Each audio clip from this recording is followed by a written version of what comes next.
Welcome, survivors, burnout community, and those just interested. It's Kelly Bubolz, trainer, author, speaker, and your burnout prevention mentor. Burnout is not taboo. It's our reality in this chaotic, fast-paced world. But we're not going to let it drive the narrative to our stories. We're going to do something about it. So let's dig in.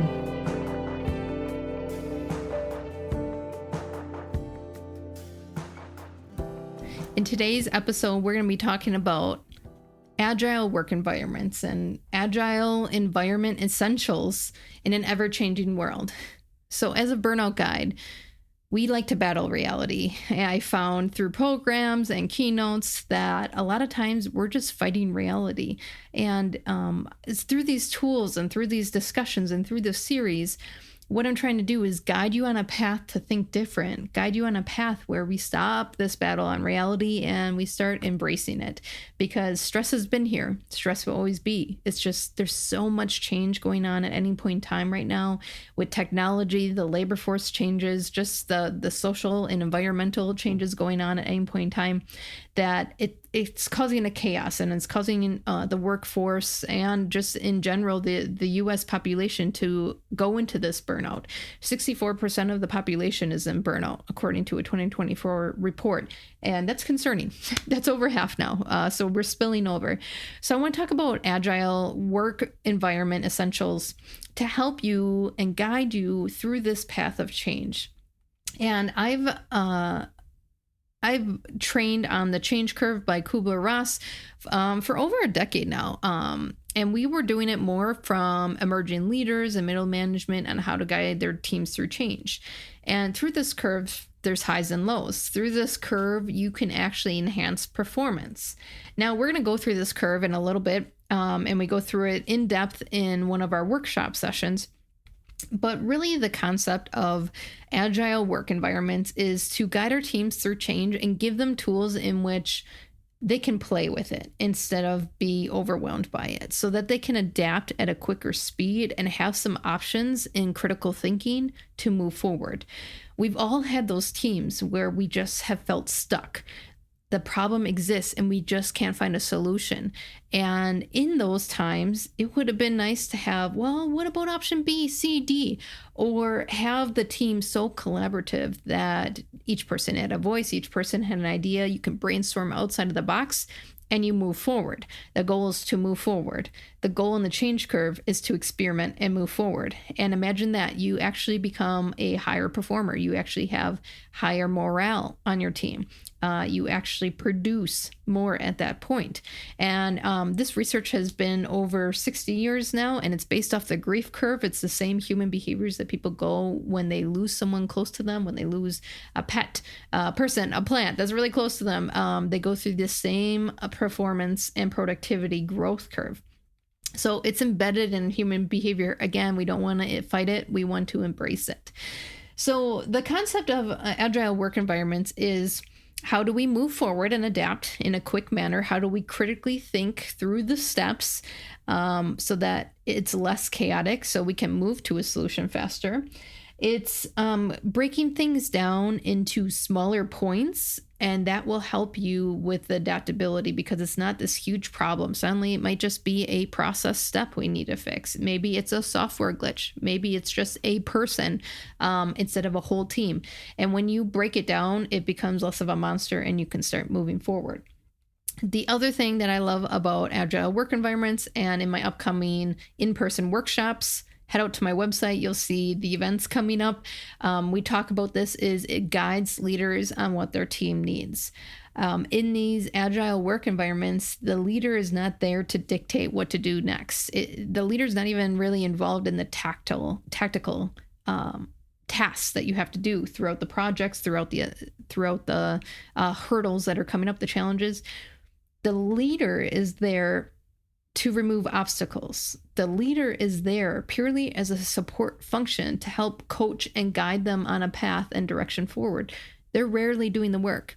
Now, in the traditional workforce model, leaders are very tactical. Leaders are doing the work for them. And I actually used to admire working managers because they're very in line with functions, software, challenges going on with their team.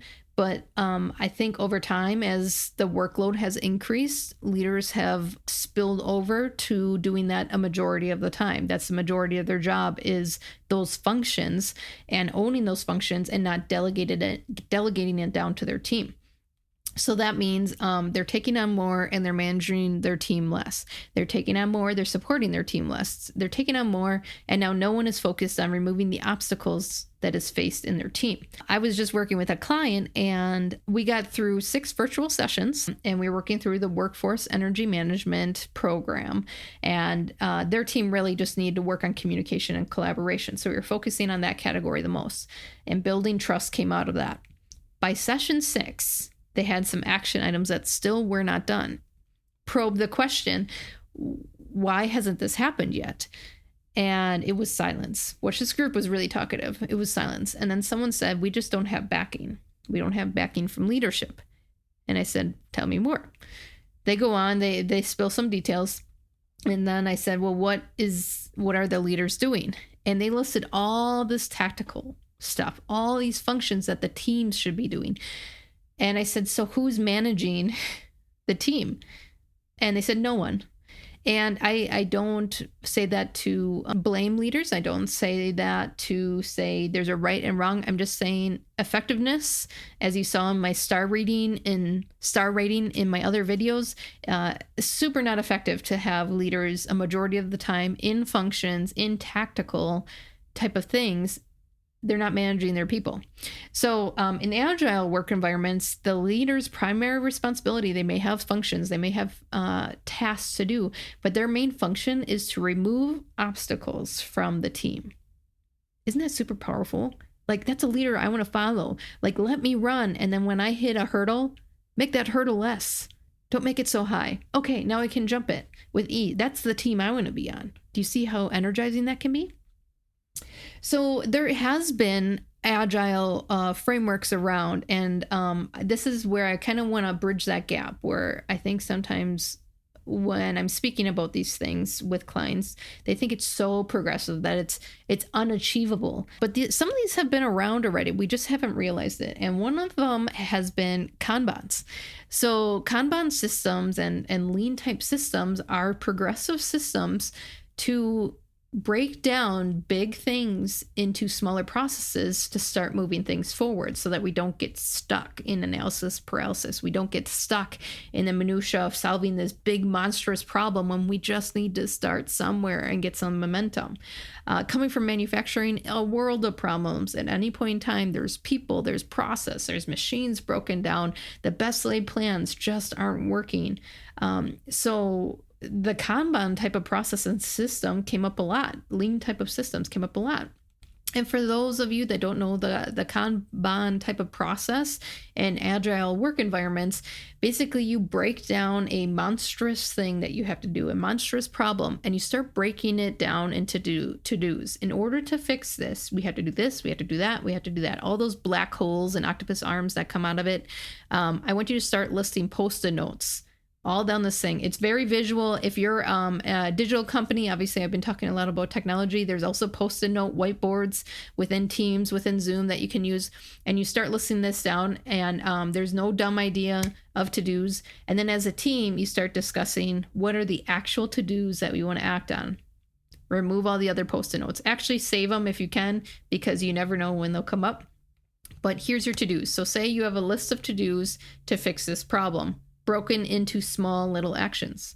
Now you choose out of priorities which one you're going to put into progress. Who's going to own it? What's going to be the deadline? All right. And now the in progress step is probably the most crucial step, because this is where you're really going to discover the broken blinkers, the broken process steps, the broken things in your system, the broken communication that's going on. In the process, you're working through all the challenges, but at a small scale. So it's very bite-sized. It's very doable to fix them. And it certainly might affect the to-dos coming forward in the future. The in-process thing will also tell you basically your lead time. So say we're taking a bite-sized piece. Our software it's been glitching out as it goes through the operational departments. And so each department created their to-do list to start fixing things, start fixing the data, start using the system more, using it as a communication tool. Everyone has their to-do lists. They move them over to in progress. Some departments are taking longer than others. Why? Some departments don't want to do it at all. Why? Some departments are doing it this way and other departments are doing it this way. Why?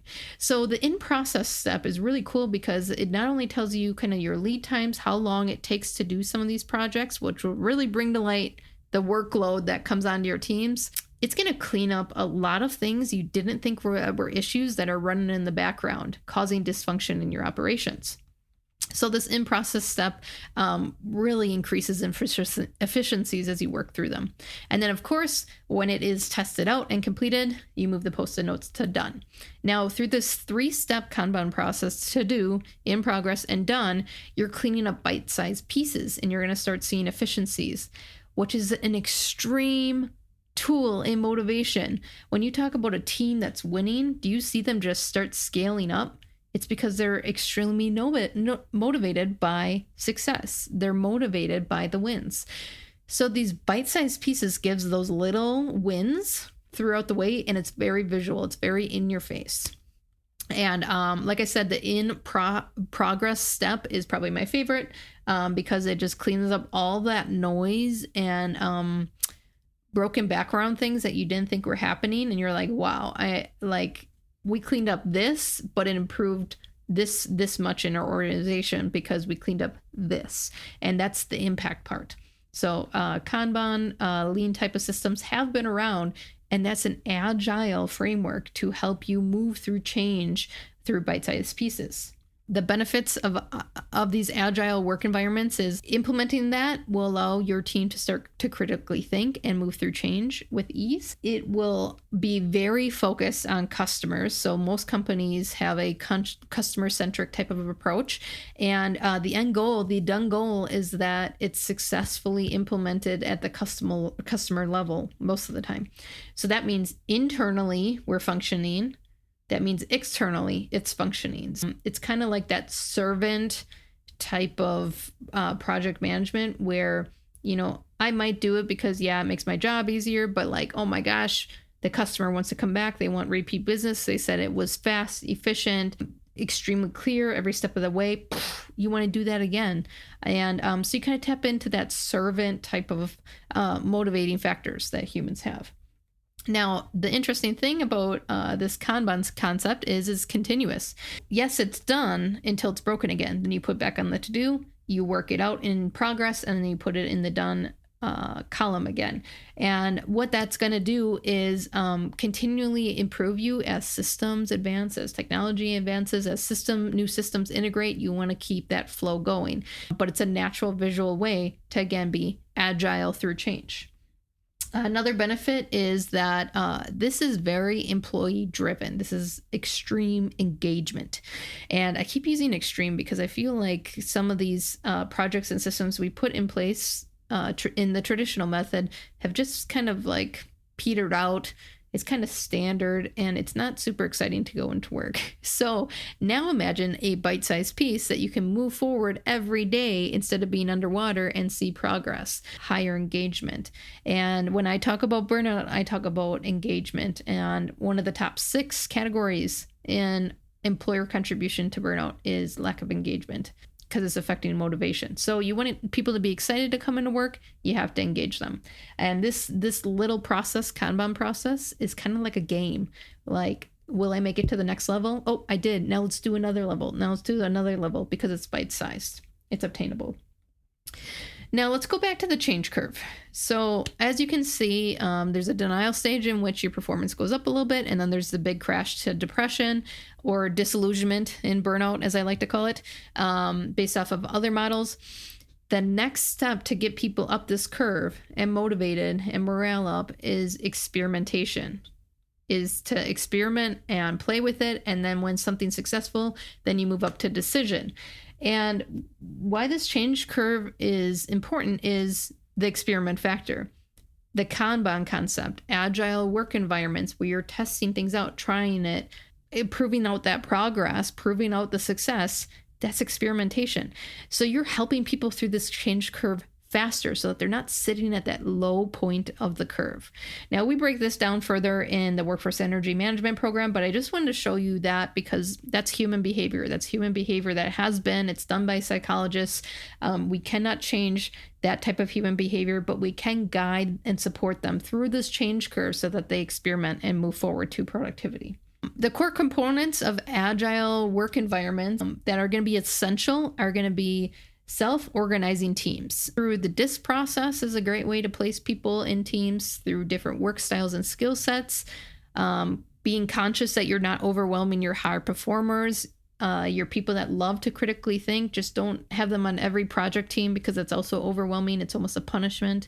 I've talked about this in other videos. As a high performer and someone that kind of understood the whole scope of the operation, I was always called to teams to provide feedback and input, and I thought that was a reward, and it ended up being a punishment almost in my eyes because I had burnout collapse from just too much workload. I was doing like 6 people's jobs, and it's not doable. So make sure that your high performers, your critical thinkers, the people who have the skill sets to help move these projects forward, that you're managing their workload accordingly. Otherwise, they're going to start backing out. They're going to start to disengage because it's being seen as a punishment instead of a reward.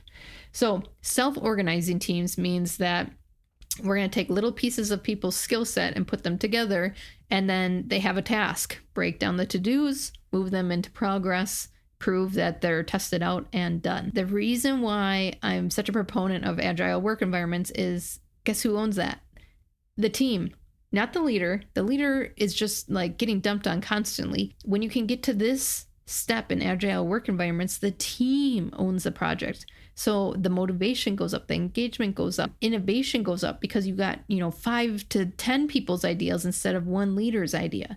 And so the leader's there again to remove obstacles, guide them in the right direction, but the team owns that. And that is some huge momentum. So self-guiding teams, huge component of agile work environments. Integrative processes, repetition, fix it up, integrate the process more, a repetition. This is going to jibe well with new technology, the millennial and Gen Z workforce, which is over 50% of the workforce now.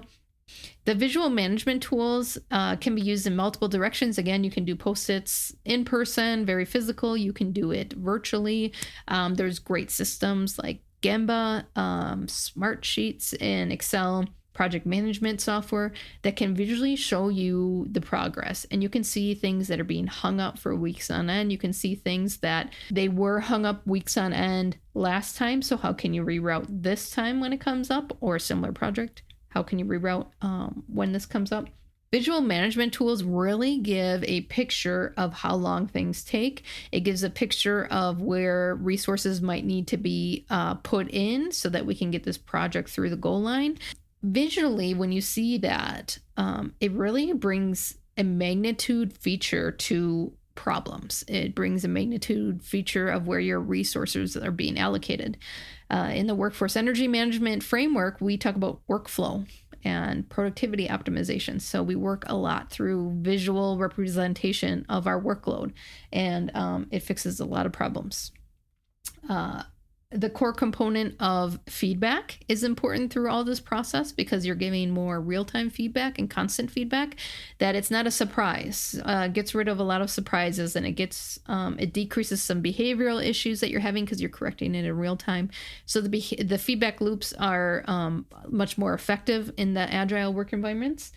And then the decision-making process is across departments. So have you ever been with a team and you're making decisions, but then this team refuses to get aligned with it, or wasn't involved, or doesn't agree with the decision? And now there's this conflict, and a majority of people avoid conflict. So now there goes the collaboration, there goes some productivity, you're feeding burnout. With these agile work teams, it's usually cross-department functions that come together and do these. So when it rolls out, there's credibility in all the departments. When it rolls out, there's already buy-in from other departments, and it's very cohesive and energizing, and you want to do it over and over again. The decision-making process is fairly easy because they worked through the process together. And so you don't have that hurdle of what's the end decision because they all worked through these baby steps together. So that cross-department functionality increases. I know you're not lazy. Most people in burnout are high performers, those serving others before themselves. Don't discount this step today, the action in which you focused on your self-growth. Piecing together the puzzle is half the journey. Rediscovering yourself, energy, and establishing new habits is the other. Do not underestimate the untapped inner strength inside you. Explore more resources on my website to move from zombie mode back to liveliness. See you soon.